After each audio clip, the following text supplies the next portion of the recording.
మీరేం బాధపడకండిరా, డబ్బులు కట్టడానికి నాకేమీ ఇబ్బంది లేదు. వద్దమ్మా, ఇంకా నువ్వు ఇన్స్టాల్మెంట్లు కట్టద్దు. ఇది చేయడమే చాలా ఎక్కువ. చెప్పాను కదమ్మా, ఈ కుటుంబం నా కుటుంబం, ఈ కుటుంబ బాధ్యత నాది.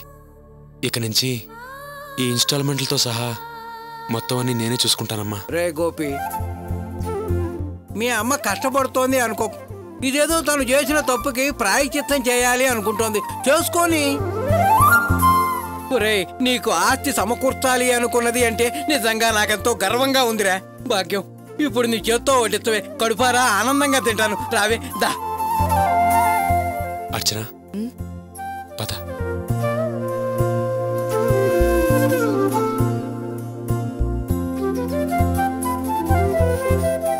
అమ్మా, నాన్నన్నట్టు నిన్ను చూస్తుంటే చాలా గర్వంగా ఉంది. వాళ్ళ కోసం స్థలం కొన్నానని అందరూ నమ్మారు. నేనది కొన్నది ఇది లాక్కోవడానికి అనే విషయం వాళ్ళకి అర్థం కావట్లేదు. నా నటన నిజమని సంతోషపడండి. భాగ్యం, రావే.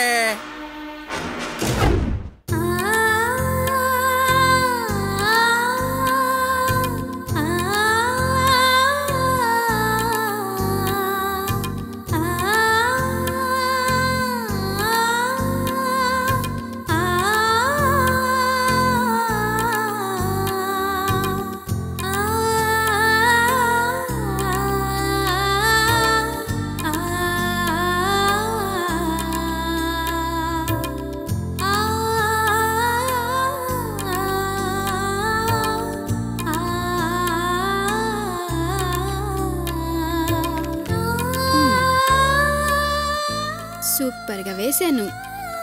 పర్లేదు, నాకు ఆర్ట్ వచ్చు. నా దగ్గర ఇంత టాలెంట్ ఉందన్న సంగతి నాకే తెలీదు. సూపర్.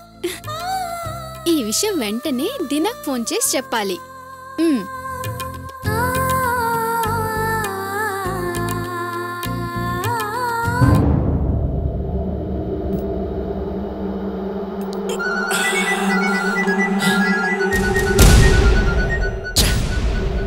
ఈ రాక్షసి ఇప్పుడు ఫోన్ చేసిందేంటి? రాత్రి లేదు, పగల్లేదు. ఇది నన్ను హ్యాపీగా ఉండనివ్వదా? ఇలా టార్చర్ పెడుతుందేంటి? Hi darling. Hi Deena. Sorry, అర్ధరాత్రి ఫోన్ చేసి ఇబ్బంది పెట్టానా? నో నో నో నో, నువ్వు అలా అంటమే ఇబ్బంది. చెప్పు డార్లింగ్. నిజంగా? అవును డార్లింగ్. ఇంతకీ ఏంటి సంగతి? ఏం చేస్తున్నావు? ఏం చేస్తాను, నీ గురించే తలుచుకుంటూ నిద్ర రాక అటూ ఇటూ తిరుగుతున్నాను. ఏయ్, తప్పుగా అనుకోకు, ఉన్న పరిస్థితి చెప్పాను. అందమైన నీ ముఖాన్ని ఇలా నా మనసులో తలుచుకుంటూ రెప్పల చటను దాచుకొని జారిపోకుండా రెప్పలు మూసి మురిసిపోతున్నాను ప్రియా. అబ్బా, చాలా పోయెటిక్గా మాట్లాడుతున్నావే. చెప్పేదంతా నిజమేనా? నీకు అబద్ధం చెప్తానా? అవును ప్రియా, నువ్వేం చేస్తున్నావు? Same to same. నేను కూడా నా మనసులో ఉన్న నిన్ను ఊహల్లోకి తెచ్చుకొని నీ బొమ్మ గీశాను. అచ్చో నువ్వే ఎదురుగా ఉన్నట్టుంది. దీన్ని చూస్తూ ఎంజాయ్ చేస్తున్నాను. నా చేతుల్లో నువ్వు ఉన్నావు తెలుసా? రియల్లీ? చాలా అందంగా ఉన్నావు. నాకింత చక్కగా డ్రాయింగ్ వేయడం వచ్చని నాకే తెలీదు. చాలా అందంగా నీ బొమ్మ వేశాను. నా ఊహకే నీ రూపం వచ్చింది. ప్రాణం లేదు కానీ చిలిపి పనులు చేస్తుంది. అందుకే వెంటనే నీకు ఫోన్ చేయాలనిపించింది, చేశాను. నువ్వు నాలాగే నా గురించి ఆలోచిస్తున్నావు, నా రూపాన్ని తలుచుకుంటున్నావు. చాలా సంతోషంగా ఉంది. చూసావా లవ్ లెంత్ ఎలా కలిసిందో? You are absolutely right Priya. ఇదే కదా ప్రేమ గుర్తు. నిజమైన ప్రేమకి ప్రత్యక్ష సాక్ష్యం మనసులో ఉండే ఆలోచనలే. క్లిక్ చేయకుండానే, సిస్టమ్ లేకుండానే కాన్ఫరెన్స్ జరిగిపోతుంది. మనసులో నిశ్శబ్దంగా మాట్లాడుకుంటే ప్రియా. చాలా సంతోషంగా ఉంది దినా. ఈ సంతోషం, ఈ ప్రేమ ఎప్పుడూ ఇలాగే ఉండాలి. తొందరగా మనం ఒకటవ్వాలి.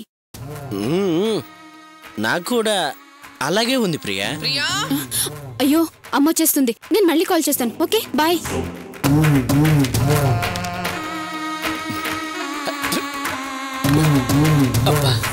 ప్రియా,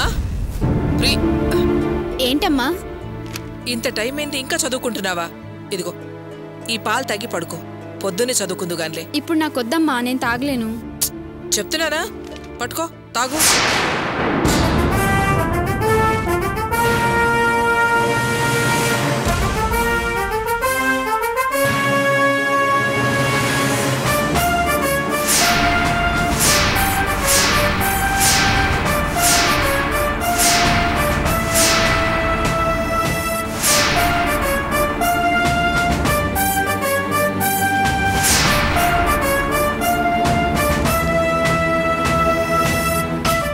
తాగవే.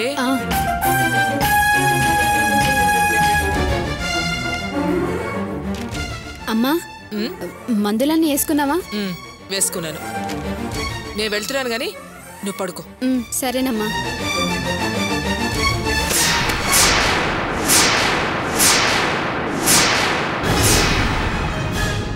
అయ్యో అమ్మా, పర్లేదులేమ్మా, నేను తీస్తాను. పర్వాలేదులే.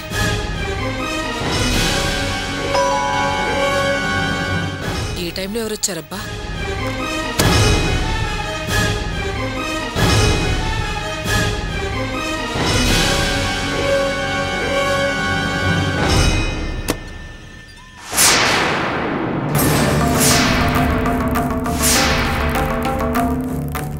కావ్య, ఏంటమ్మా ఈ టైంలో వచ్చావు?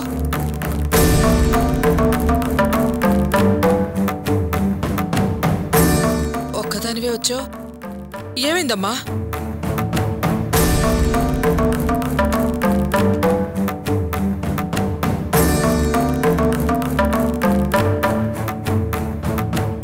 మాట్లాడవేంటే? అల్లుడుగా రాలేదా? ఒంటరిగానే వచ్చావా? ఇంతకీ కారులో వచ్చావా, ఆటోలో వచ్చావా? చెప్పవేంటే? ఏంటి కావ్య, ఇంత రాత్రి వెళ్ళొచ్చావు? ఏమైంది? ఎవరితోనే ఈ టైంలో మాట్లాడుతున్నారు? అరే కావ్య, ఎప్పుడొచ్చావమ్మా? ఈ టైంలో వచ్చావేమిటి? అవును, అల్లుడు గారు రాలేదా? ఏంటే, ఎవరేం అడిగినా సమాధానం చెప్పవే? అసలేం జరిగింది కావ్య? నాకు భయం వేస్తోందమ్మా. ఏం జరిగింది? వరలక్ష్మి, ఎందుకే భయపడటం? కాస్త ఆగు, చెబుతుంది కదా. ఏంటండి, ఇంత రాత్రి వేళ ఒంటరిగా వచ్చింది, ఇలా మౌనంగా నిల్చుంది. భయపడకుండా ఎలా ఉండమంటారు? ఒంటరిగా వస్తే ఏంటే ఇప్పుడు? నువ్వు కంగారు పడి అందరినీ కంగారు పెట్టకు. కావ్య, చెప్పమ్మా, ఏంటి విషయం? ఎందుకు ఈ టైంలో రావాల్సి వచ్చింది? మీ అమ్మ భయపడుతుందమ్మా, చెప్పు. ఊరికే మిమ్మల్ని చూడాలనిపించింది, వచ్చాను నాన్న, అంతే. పగలు రావచ్చు కదమ్మా. ఈ టైంలో వచ్చేసరికి పాపం దానికి భయం వేస్తుంది.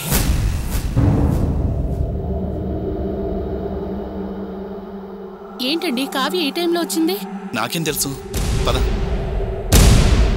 ఏమండి, నాకేదో అనుమానంగా ఉంది. ఏంటమ్మా సడన్ సర్ప్రైజ్? ఇంట్లో ఏదైనా గొడవ జరిగిందా? ఇంత రాత్రిపూట వచ్చావు? ఆహా, అదేం లేదన్నయ్య. మల్స్ ఫారెన్ వెళ్ళాడు, ఎయిర్పోర్ట్లో డ్రాప్ చేసి వస్తూ దారిలోనే కదా మిమ్మల్ని చూసి వెళ్దామని వచ్చాను. పెళ్ళైన దగ్గర నుంచి 2 రోజులు కూడా మీతో కలిసి ఉండలేదు కదా. తను రావడానికి 1 వారం పడుతుంది, అందుకే 2 రోజులు ఉండి వెళ్దామని వచ్చాను. అడుగు పెట్టిన దగ్గర నుంచి ఆగకుండా అమ్మ ప్రశ్నల మీద ప్రశ్నలు వేస్తుంది. అనవసరంగా భయపడుతుందన్నయ్య. విన్నావా వరలక్ష్మి? అది మన దగ్గర 2 రోజులు ఉండిపోదామని వచ్చిందట. ఇంతలోనే నువ్వు ఏదోదో ఊహించుకొని దడ పుట్టించావు గదే. అది కాదండి, ఈ వేళప్పుడొచ్చి ఒంటరిగా గుమ్మంలో నిలబడేసరికి నా గుండెలు ఎదిరిపోయాయి. అందుకే భయం వేసి అలా అడిగాను. నువ్వెప్పుడు ఇంతేనమ్మా, అనవసరంగా భయపడతావు. అవును కావ్య, నువ్వు మల్సిని కార్లోనే కదా డ్రాప్ చేసింది, మరి కారేది? అది బాగా పొద్దుపోయింది కదా వదినా, డ్రైవర్ నన్ను డ్రాప్ చేసి వెళ్ళిపోయాడు. సర్లే, వచ్చిందానివి ఓ ఫోన్ చేసి రావచ్చు కదా. ముందిక్కడికి రావాలనే ఆలోచన లేదన్నయ్య. ఆయన ఎయిర్పోర్ట్లో డ్రాప్ చేసి వెళ్ళేటప్పుడు సడన్ గా మిమ్మల్ని చూడాలనిపించింది, అందుకే వచ్చాను. నువ్వు చెప్పేది నిజమే కదమ్మా? వేరే ఏ ప్రాబ్లం లేదు కదా? అదేం లేదు నాన్న. కానీ మీరంతా ఇలా నా చుట్టూ చేరి ఈ విధంగా అడుగుతుంటే నేనే అనవసరంగా ఈ టైంలో వచ్చి తప్పు చేశానేమో అనిపిస్తుంది. అయ్యో అవే మాటలమ్మా, అదో పిచ్చిది. దాని మాటలు పట్టించుకోకు. దాని పెరిగితనం భయం మనకు తెలిసినవే కదా. కాకపోతే ఏంటి నాన్న, నేనేదో రాకూడని చోటుకొచ్చినట్టు ఆ ప్రశ్నలు. అదేం లేదమ్మా, ఆడపిల్ల అత్తవారింటికి వెళ్ళిన తర్వాత తిరిగి పుట్టింటికి వస్తే తన వెంట భర్తో అత్తమామలో రావాలి. అలా కాకుండా అర్ధరాత్రి అమ్మాయి ఒక్కతే ఒంటరిగా వస్తే ఏ తల్లిదండ్రులైనా భయపడటం సహజమే కదమ్మా. అది సరేగాని నువ్వు ఇక్కడికి వచ్చే విషయం మీ అత్తయ్యకి చెప్పావా? నేను ఫోన్ చేసి చెప్పేశాను నాన్న. వాళ్ళు సరే అన్నారా? నీ ఇష్టం అన్నారా? కోపడ్డారా? సంతోషంగా వెళ్ళమ్మా, మాకేం ఇబ్బంది లేదు అన్నారు. సరే సరే, ఆ వివరాలన్నీ రేపు పొద్దున మాట్లాడుకోవచ్చు. ఇప్పటికే చాలా పొద్దుపోయింది, వెళ్ళి పడుకోండి. పద కావ్య.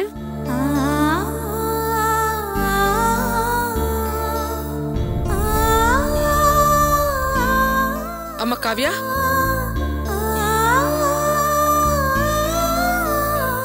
ఏంటమ్మా? ఏమన్నా తిన్నావా? ఇప్పుడు నాకేం వద్దమ్మా. ఎప్పుడో ఎయిర్పోర్ట్కి వెళ్ళక ముందు తినుంటావు. రామ్మా, కొంచెం తిందు గాని రా.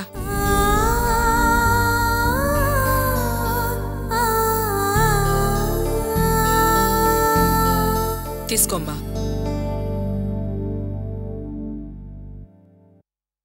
కావ్య,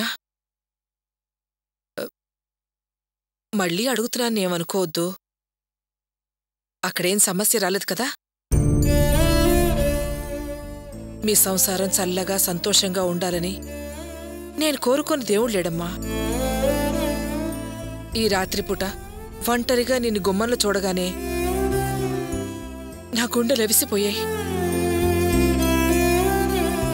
నువ్వు ఏ సమస్య లేదు అన్నా కూడా స్థిమితపడలేకపోతున్నాను. మనసులో చిన్న అనుమానం. నిజంగా ఏ సమస్య లేదు కదా? అమ్మా, అలాంటిదేం లేదు. నువ్వేం ఆలోచించి భయపడకు. నేను తినేసి వెళ్ళి పడుకుంటాను గాని నువ్వు వెళ్ళి పడుకో. వెళ్ళమ్మా.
సార్, బండి రెడీ అయిపోయింది సార్.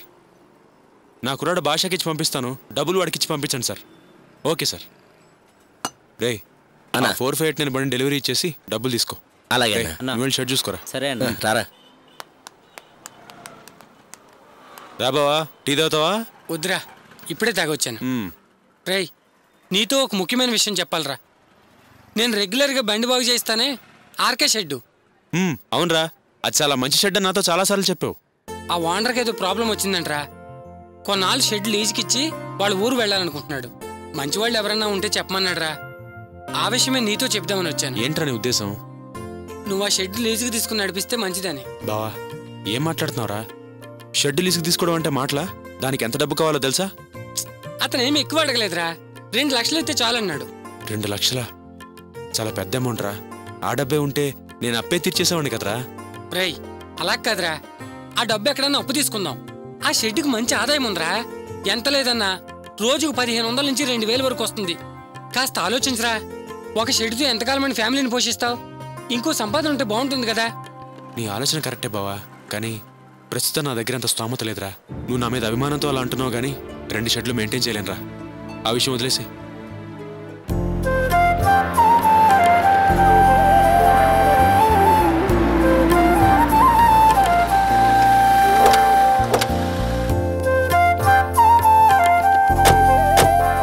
నమస్తే అన్న.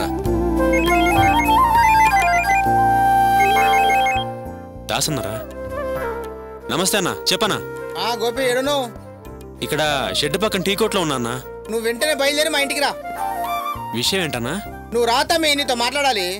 సరే అన్న, వెంటనే వస్తున్నా. వెంటనే ఆఫీస్కి రమ్మన్నాడ్రా. అయితే పదా.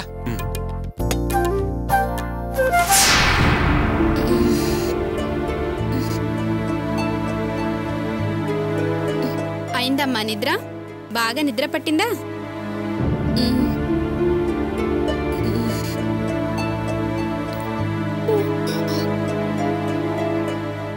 ఏంటి రెడీ అయి కాలేజ్కి వెళ్ళకుండా నన్ను చూస్తూ కూర్చున్నా?